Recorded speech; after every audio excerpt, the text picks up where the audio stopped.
First webinar in CBSE's global initiative to get top universities speak with stakeholders in India in high school all across India and CBSE schools across the world.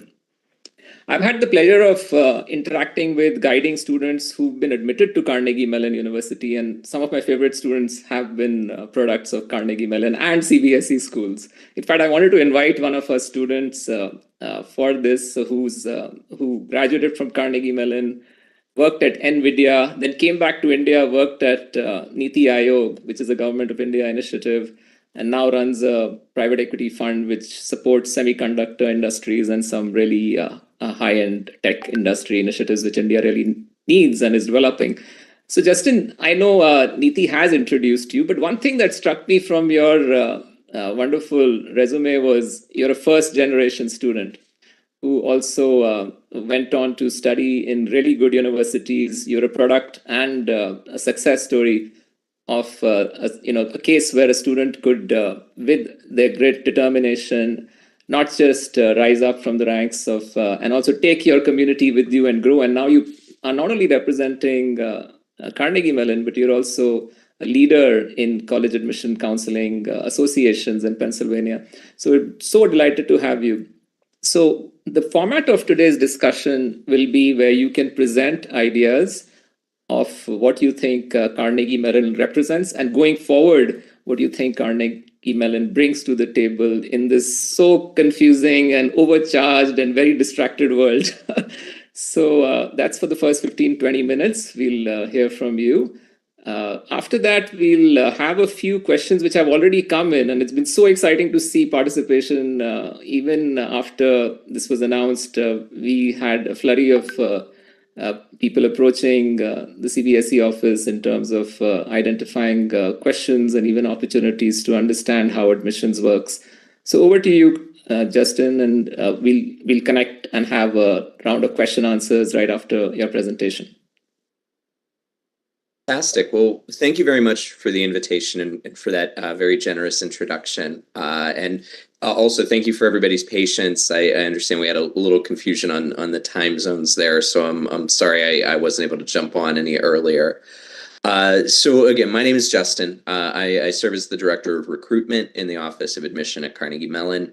It's really just a fancy way of saying I've been an admission counselor a long time.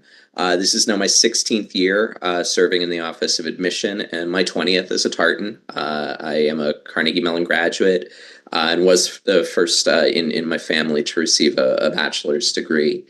I want to use these first 15 minutes or so just to introduce you to the university. I'm going to talk about Carnegie Mellon at the 10,000 foot level, a little bit about our academic and artistic community, about Carnegie Mellon outside of the classroom, and then talk a little bit about our application processes and the selection process that admission officers like myself go through. I caught the tail end of the lead-in presentation there and was hearing a lot of similar comments to the ones that you'll hear me make. And then we can jump back over for some conversation and Q&A. So let me start with the introduction to Carnegie Mellon. If you're not familiar with CMU, we are a medium-sized research university. We're home to about 7,000 undergraduate students, and we are located in the city of Pittsburgh. That is in the state of Pennsylvania in the Great Lakes region of the United States. The university is structured around a college model. There are 7 distinct colleges here at Carnegie Mellon. And for undergraduates, when you apply to Carnegie Mellon, you apply directly to one of our colleges. You enroll in that college, and what that college defines are your options for your bachelor's degree or your primary major, as well as the structure of your core curriculum. So I'm going to describe that academic community. I'm going to describe those colleges. And as I do, I want each of you to think about, students, your own interests, counselors, maybe a student you're working with, and which of these colleges most closely reflects their primary interest. The first of those colleges is our College of Engineering. The College of Engineering is home to about 400 students annually. We offer Bachelor of Science curricula in electrical and computer, mechanical, civil, environmental, material science, and chemical engineering. When you apply to the College of Engineering, you have the option of applying directly into one of our departments or applying undeclared in engineering. If you apply undeclared in engineering, you have your first year, 2 semesters to declare your major. If you apply directly into a department, you're going to hit the ground running and be able to really start taking coursework in that program from day one. Our engineering curriculum is very hands-on, lots of time in maker spaces, fabrication facilities, studios, where you're going to roll up your sleeves and do the work of an engineer. The second of our colleges is our College of Fine Arts. The College of Fine Arts has 5 distinct schools. We have conservatory-style programs in drama and in music, and studio-style programs in architecture, art, and design. All 5 of these schools offer a professional artistic training. What that means is that there's a heavy focus on preparing students to be practitioners in their field, to be an artist. You're going through the iterative process of creating, receiving feedback on your creation, and in the case of the visual arts, literally going back to the drawing board. We offer Bachelor of Fine Arts degrees in art, drama, and music, a Bachelor of Design curriculum, and a 5-year Bachelor of Architecture curriculum. That 5-year degree is the necessary degree for licensure if you're planning on or interested in becoming a practicing architect. There will be audition or portfolio components for any applicant to the College of Fine Arts, including those that are thinking about our BXA program, which is the inter-college degree program that combines an artistic discipline with an academic discipline.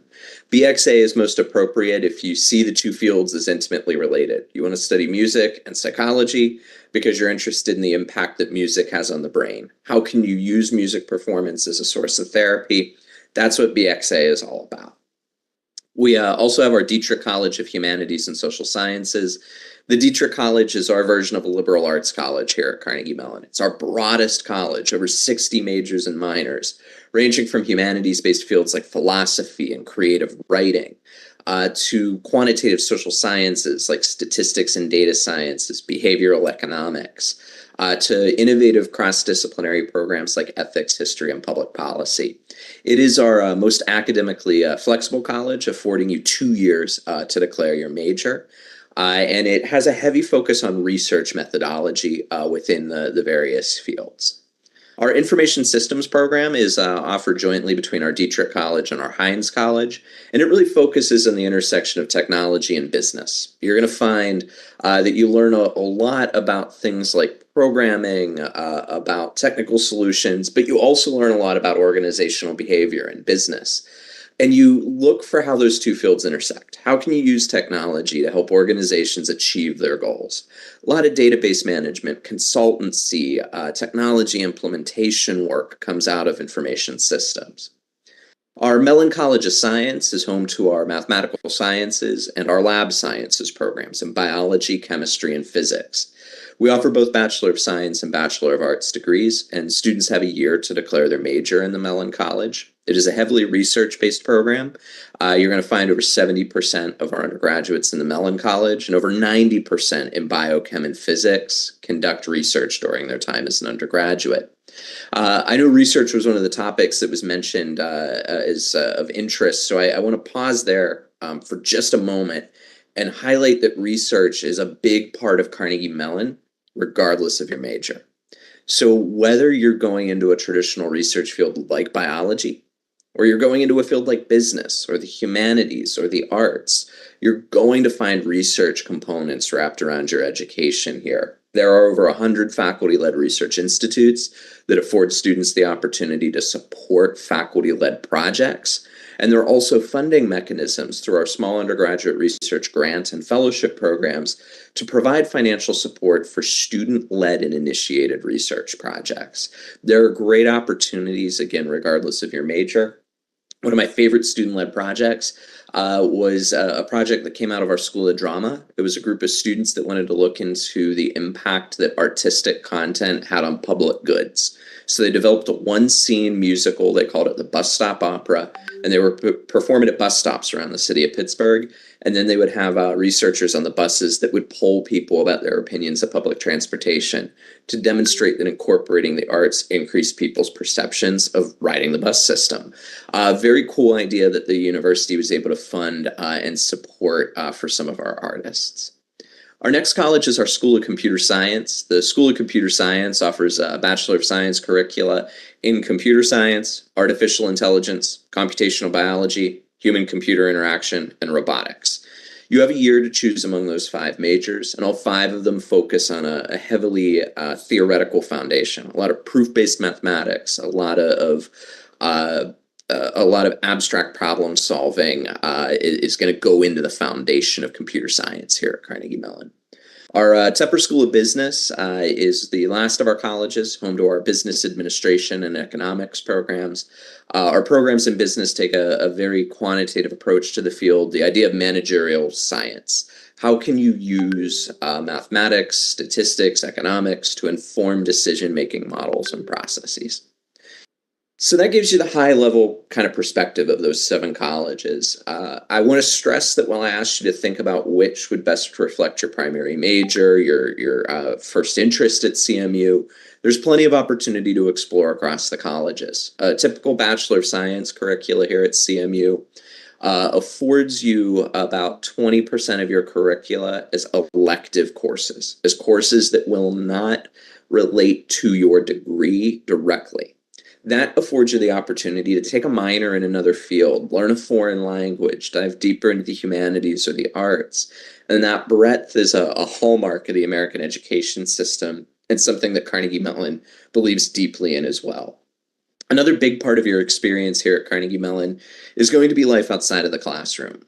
This is a community that is a residential campus. You'll find that CMU is not a local community only. We are a campus that actually has more Californians than we do Pennsylvanians, and we have more international students than we do Californians. I note this to highlight that the campus does not empty out in the evenings or the weekends. We're not a commuter location by any means. So students are living, eating, spending their time at Carnegie Mellon outside of their time in the class. As a residential community, you'll find that about 2/3 of our students live in university housing. We require you to in your first year. We guarantee you a spot for 4 years, but beginning in the second year, the choice is yours. So about 1/3 of our students live in the city of Pittsburgh. The campus itself also has over 30 eateries. It's not one central cafeteria system like a lot of American colleges and universities, but over 30 different locations operated by 13 different vendors.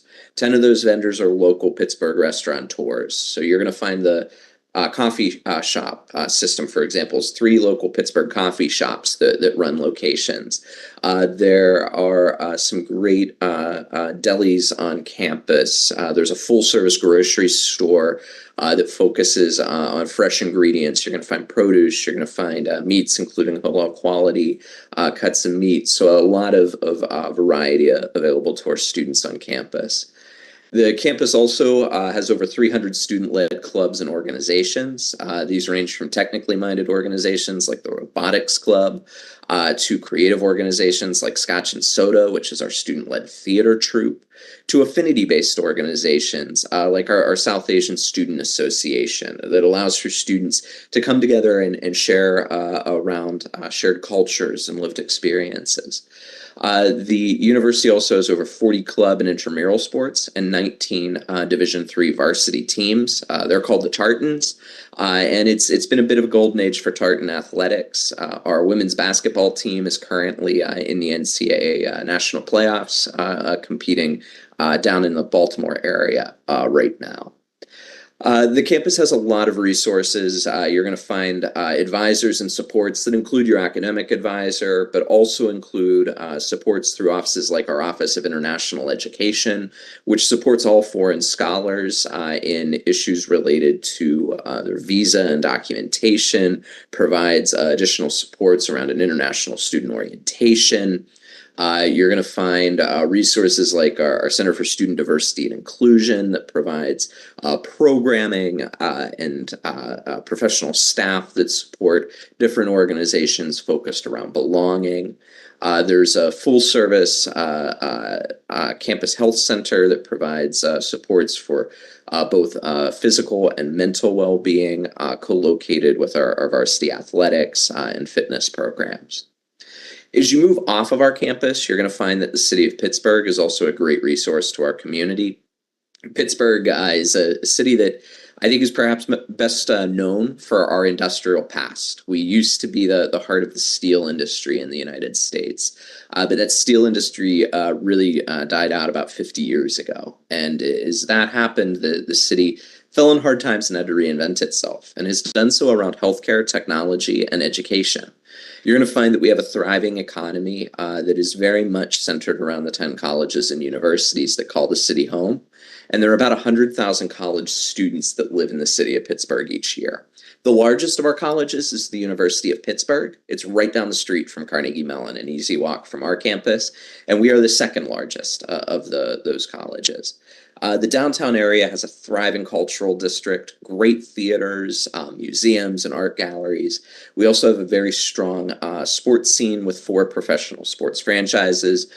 We have the Steelers, an American football team, the Penguins, who are a hockey team, the Pirates, a baseball team, and the Riverhounds, who are our football or soccer team. I want to transition now to one final topic before we open up the conversation for questions, and that is a few words about our application process. And my apologies if I pause to occasionally sip coffee. It's still early in the morning here in Western Pennsylvania, so I'm getting my first cup of coffee in for the day. You'll find that Carnegie Mellon in the admission process is a common application school.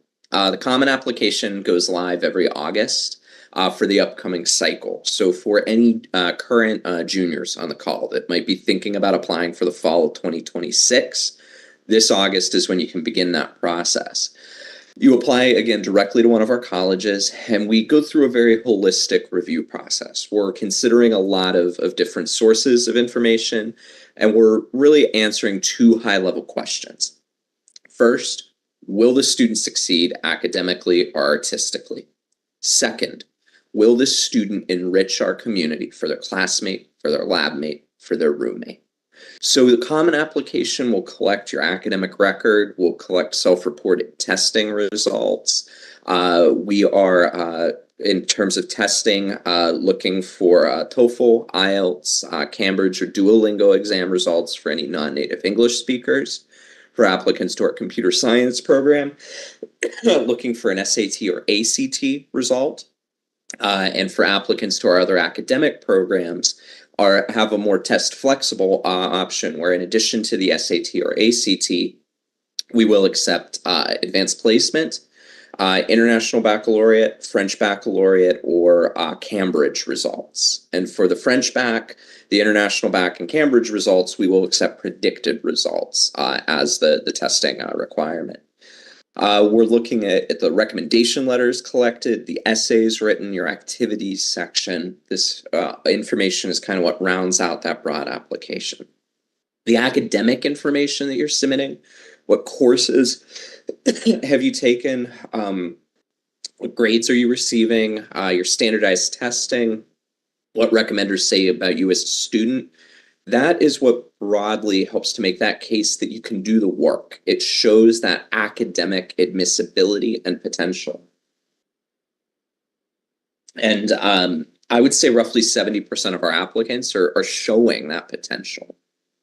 One of the questions that was being discussed right as I came on was with the CBSE curriculum. And I want to reassure folks that is a curriculum that our team is very intimately familiar with. We receive a lot of applicants internationally, many applicants from India, and many in the CBSE curriculum. So we actually spend time in our annual read training with our staff covering the CBSE curriculum specifically.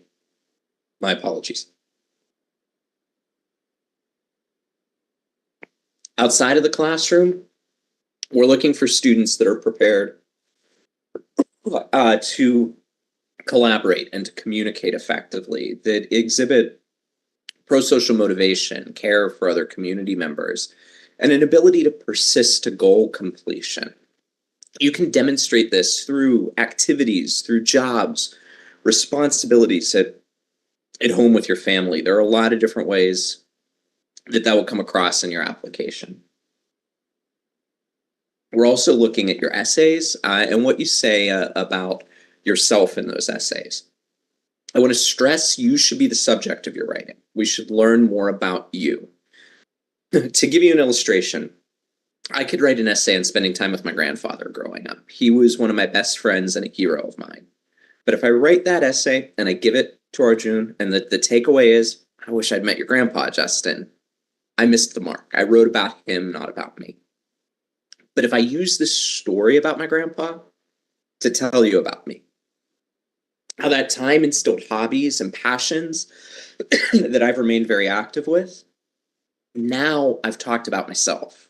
You can envision who I might be as a community member. Keeping yourself as the subject is very important. And with that, I'm right about at time for my introduction and my comments. So I'll turn it back over to your team for questions. Thanks, Justin, for the overview of Carnegie Mellon. Such a fine institution. I have visited, so I'm quite familiar with the layout of the campus, the proximity to the city center, University of Pittsburgh being nearby, so students have lots to do.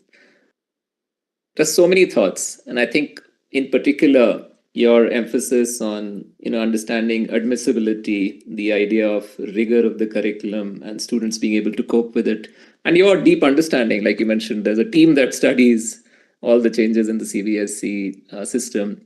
Very often we come across this view that the IB curriculum or the AP curriculum is now having a pretty steady footing in India. Students take AP exams. And some students come back to us and say, okay, we are in a CBSE school. Should we also take AP exams? And my honest answer is don't. If you've got time, there's better things to do. And you could demonstrate all the good qualities that you have and also spend time doing other things, including extracurriculars. So straight from you, how do we get this answer out in the world from admissions director? Yeah, absolutely. In terms of the application review process, understanding curricula is a responsibility of admission offices. It's not the responsibility of a student or an applicant to try to fit their academic curricula into a specific box. So we spend a lot of time in understanding those contexts. CBSE, candidly, is one of the easier ones for our team to dive into because we see it so frequently. It's such a common curriculum for us. But we also see applicants that might be one of only 2 or 3 applicants from their national curricula that we'll see in a year. We have tools to be able to jump in and understand those curricula, understand those students' contexts. So I very much agree with your advice. I think that students that are in a curricula like CBSE and are making decisions about how to spend their time outside of that curricula have a lot of different opportunities available to them. Certainly, you want to make sure that you are fulfilling any standardized testing requirements of the schools you're applying to. That might be the SAT or the ACT. It might be an English language proficiency exam. As I mentioned, for some schools like Carnegie Mellon, sitting for an AP exam could fulfill that testing exam for us. That is a different space than your high school transcript. But AP exams are not nearly as commonly used for that purpose as the SAT or the ACT would be if you're looking for which exams afford you the most flexibility in applying to U.S. colleges and universities. And then with all the importance that we place on that community side, what kind of a roommate, what kind of a lab mate, what kind of a classmate will you be? There are a lot of other things you're going to want to demonstrate about your passions, your talents, the way you spend your time that could easily get brushed aside if you're trying to tack on 8, 9, 10 AP exams on top of your curriculum. Thank you so much. I think one thing that everyone wants to know is what goes on behind the closed room of an admissions committee. And, very often there are secrets being kind of outpoured on social media or on Reddit or Quora, and students go crazy. They start looking at all of that and discussing. So just to get to know from you, you've talked about words like care and belonging and goal completion and certain qualities which I could sort of gather that something that Carnegie Mellon cares for. But very often students hear that from many other universities. And so they don't have a metrics, and I don't think they need to know the metrics of how a form looks like and how admission committees work. But just to address that question, how would you approach that in our gallery? Yeah, of course. I think one of the real desires out there about the college admission process, and I very much understand it on a human level, is to try to break this process down into a formula, right? Because if it's a formula, you can solve the formula. What are the different components of the application? What percentage are they going to account for? And how do I maximize that formula? And the reality is that admission, as much as it is quantitative, there are GPAs, there are grades, there are standardized testing results. It is also qualitative.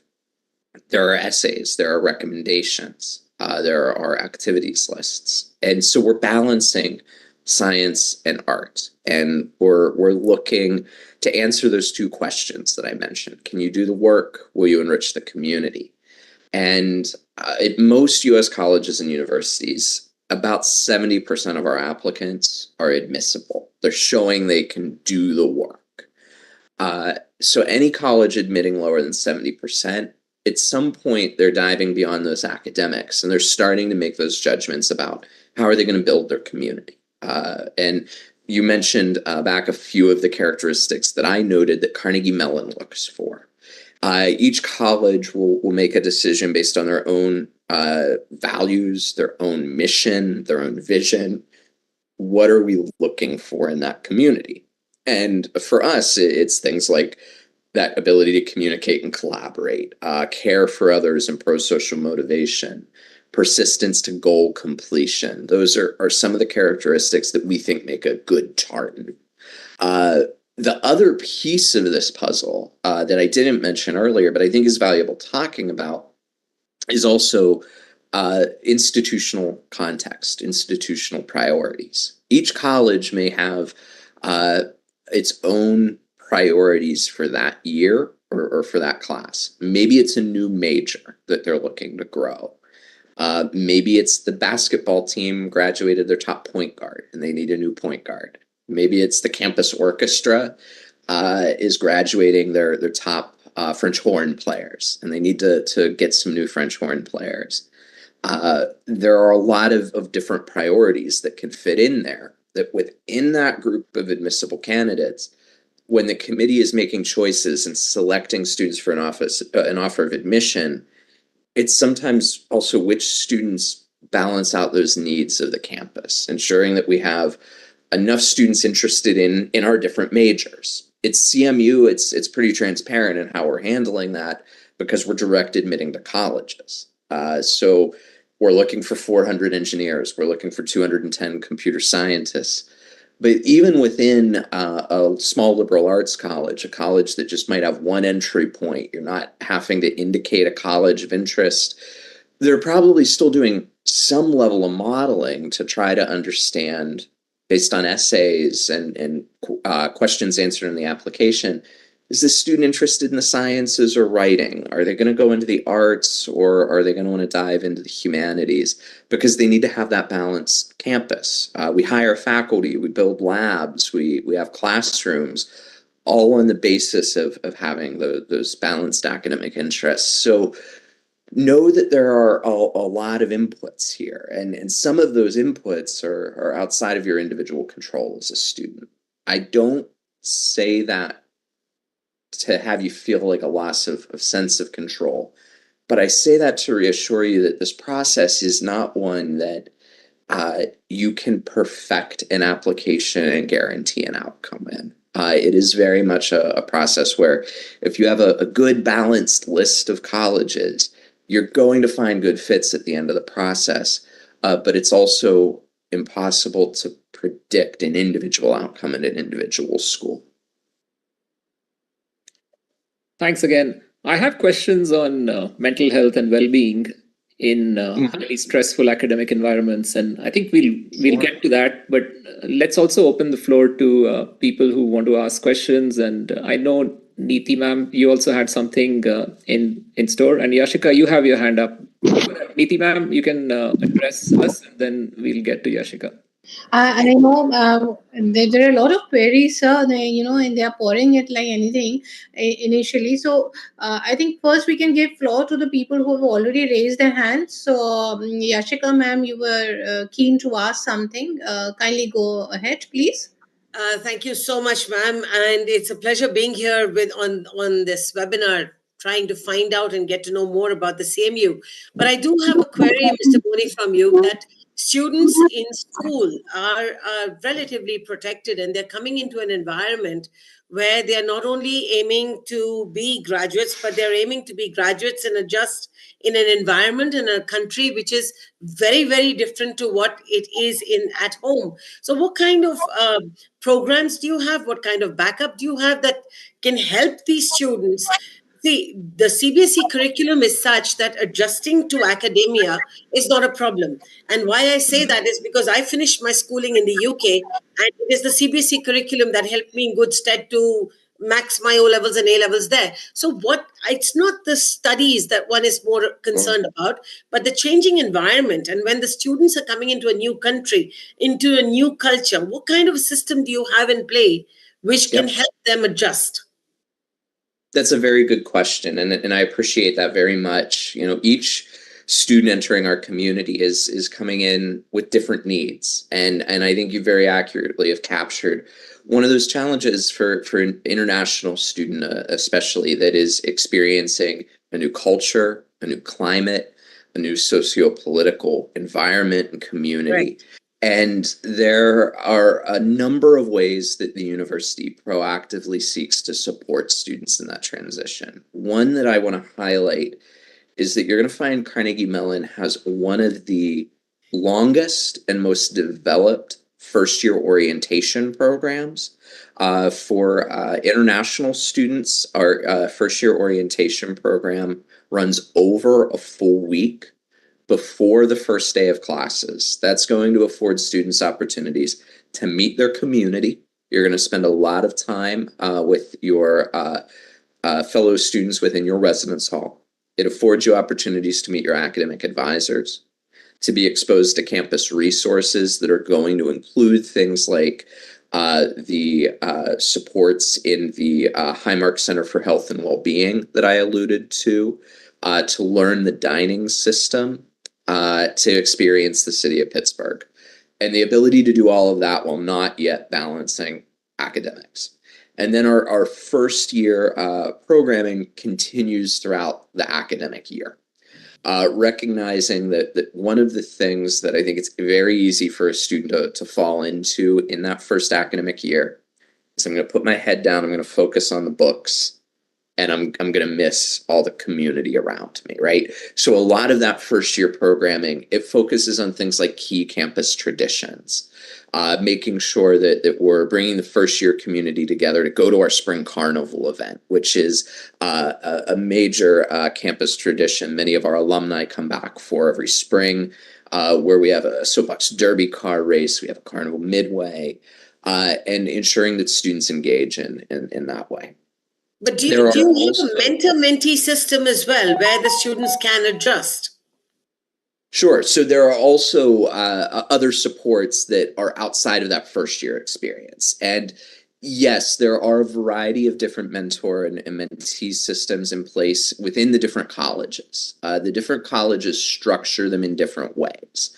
But you will absolutely find, for example, in our Mellon College of Science, they have one of the most well-developed systems that identify junior and senior students that are thriving, and assign them to first year students that are seeking a mentor. You'll find active supports through the Highmark Center that includes supports around meaning making, that focus on different faith systems, that focus on students having access to spaces to come together with others within their culture or their faith system. You'll also find that at Carnegie Mellon, about 17 to 19% of our undergraduate student body each year are also international students. And the reason that I highlight that in this answer as well is that Carnegie Mellon is very much a community that when you're coming into a new culture, so are many other students around you. Correct. And I think that sense of cohort is another strength that we have for students in that transition. And to your question about mentors, it also means that in the classes ahead of you, there is a real critical mass of students that have made that transition already. You're not the only one.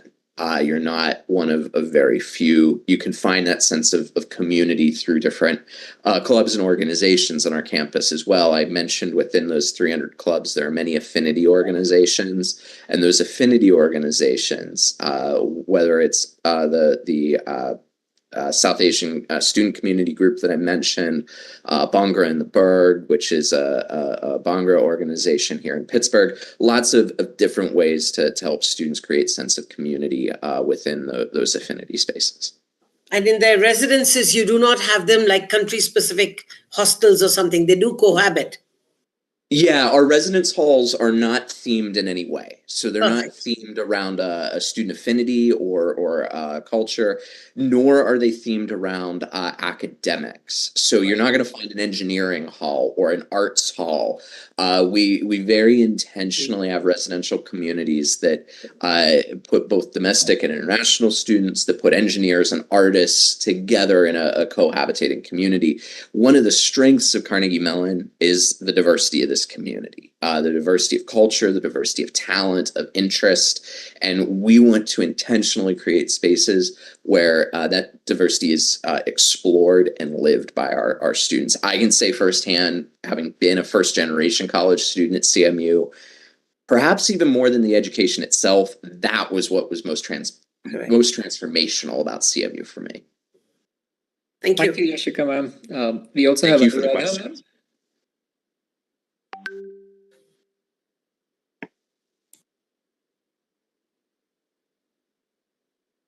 Yes, Anuradha, would Can you you like hear to ask the question? Yeah. Good evening. From what I gather and what I know about it, yours is a university, that is CMU, is known for excellence in academics, particular in the sector of computer engineering and sciences. Rather well known in my organization for that. Okay. It is a highly competitive entrance system where selection is from an extremely large pool. I understand that you support diversity from your mentioning of it. Mm-hmm. That is a cultural diversity. But how would you support, say, savants from India? Sure. So could you maybe help me unpack that question just a little bit more? What kind of supports are you interested in learning more about? Academic support for Academic? on the autistic spectrum, say. Sure. Okay, thank you very much for that. You're going to find that supports that are academic in nature, as well as supports that would be specific for a student on the spectrum, are both co-located within a unit called our Student Academic Success Center. The Student Academic Success Center has a variety of different offices. The two of which that are most relevant to your question include our Academic Development Office. Academic Development provides a variety of academic supports that range from content-specific supports, things like tutoring in math or small group review for a specific course, to skill-based tutoring. This is perhaps the piece that I think we see more often engaged by our student body on the spectrum. This would include things like best practices in note-taking, how to best leverage office hours with your faculty, coaching on test preparation or on group projects.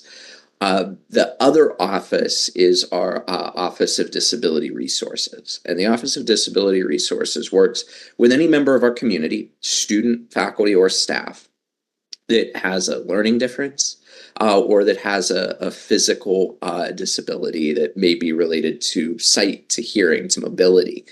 And they assist students, they assist staff, they assist faculty in advocating for and receiving appropriate accommodations.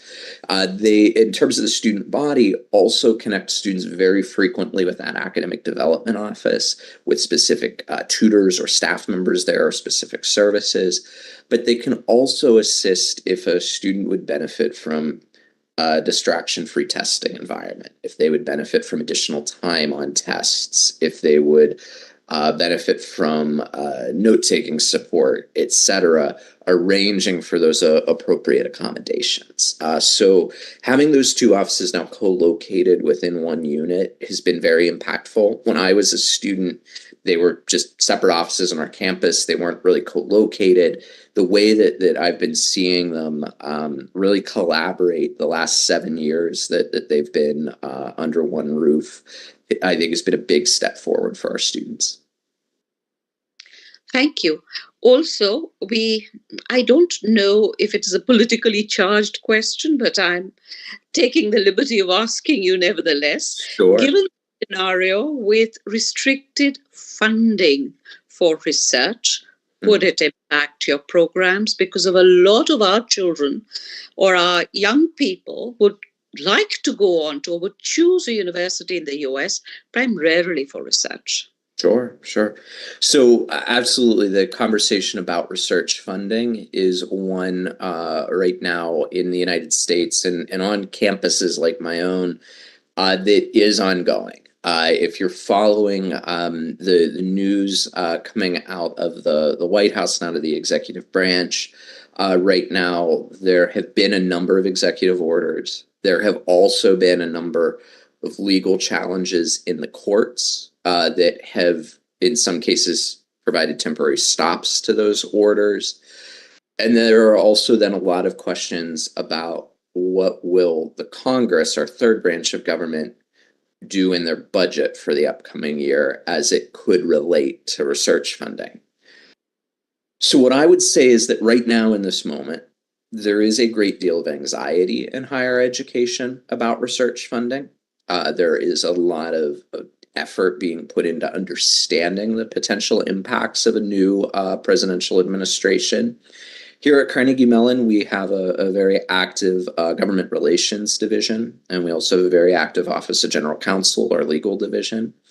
I can say that as campus leaders, we've been getting updates from both. They're very active in understanding the legal landscape as it evolves and being involved in advocacy to our elected officials to understand the impacts on the educational and research community.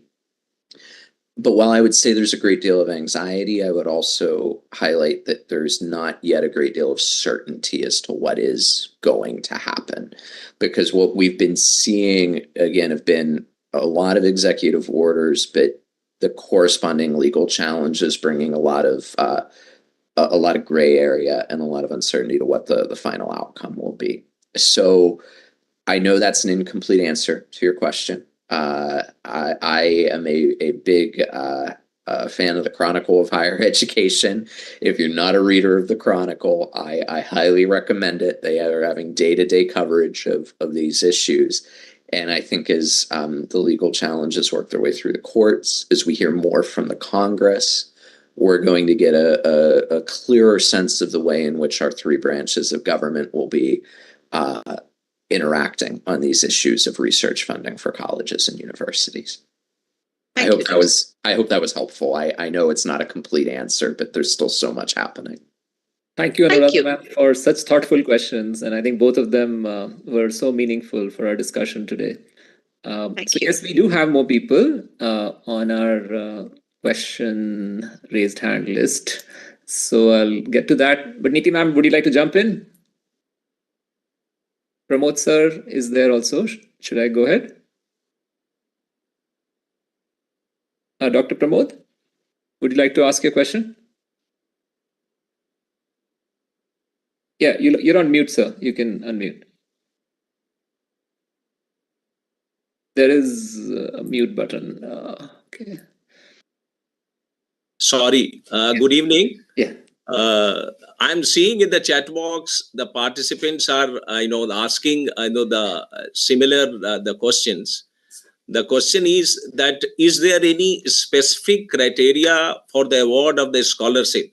Because Mr. Justin has just mentioned that the university is offering the scholarship scheme. So is there any specific criteria for that, or it is similar for all the courses? Actually, let me jump in.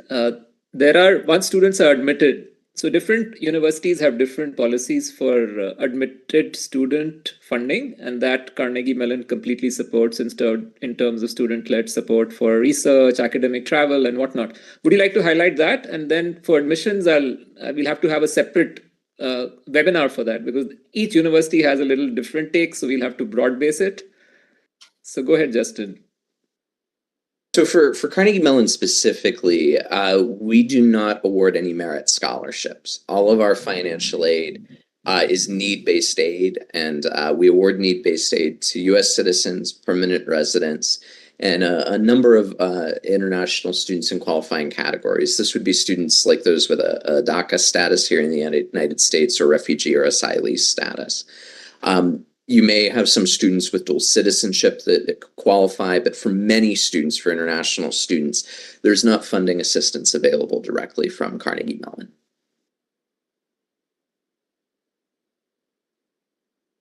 Okay, thank you. And second question is that in India, the candidates generally used to be voracious to have or to pursue in those all courses which generally used to be job oriented.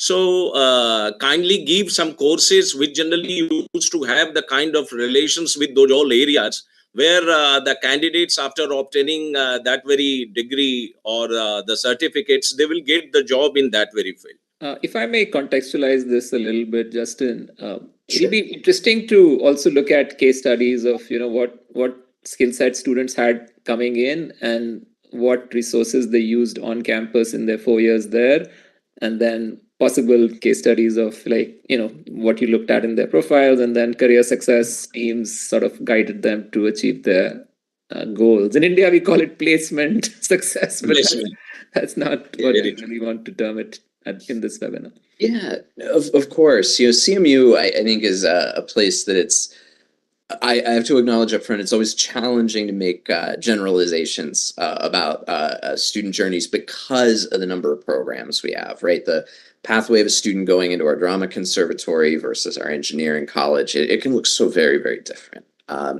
But some high level kind of generalized advice that I can share for Carnegie Mellon specifically, for students interested in STEM disciplines, making sure that they're diving into their most rigorous options within mathematics and sciences, and their course selection is very important. And also, we had talked about language proficiency exams. I would say that in talking about student profiles and case studies of how they might move through our community and the outcomes that they see at the end, we do see students entering the university with a variety of English language proficiency levels. While we have a benchmark on our website that is our minimum benchmark for entry, we do also have supports in our community for students to continue developing language skills and communication skills through the communications and writing centers on our campus. So for some students, I think that's a part of their early journey at Carnegie Mellon, where they're continuing to develop and grow through the supports of the university. I've heard from students that sometimes the more challenging part of that journey early on can be group projects where they're perhaps the only ESL or English as second language student in a group. And again, there are wraparound services to assist students there. On the other side, the other journey that I would mention would be for students that are perhaps entering some of these more STEM-oriented programs, but haven't had the same level of experiences in mathematics as some of their peers. I will be candid in saying that is not usually what we see out of students coming from the CBSE curriculum, though. They're usually coming in with very strong mathematics preparation relative to their peers. But we do see students that come in that benefit from resources that we have in the first year around mathematics and providing a deeper dive into the pre-calculus foundations that a lot of our courses expect as a prerequisite, and ensuring that students fill any gaps that they might have in that mathematics preparation. At the end, the outcomes end, the career outcomes end, which I think was the other embedded part of your question. Our Career and Professional Development Center uses a model where they have advisors that work with students in individual colleges or programs at CMU and have the strongest connections with the careers, with the job networks affiliated with those majors. So they know both ends of that formula. They know the students and they know the employers, and can assist through job fairs, through the job boards, through individual counseling with those placements. If you visit cmu.edu/career, they've got some really fantastic job placement data on a Tableau dashboard. It's 3 or 4 years of historical data that you can sort out and do a deep dive into. Thank you. Thank you. You're welcome. So we are pretty much close to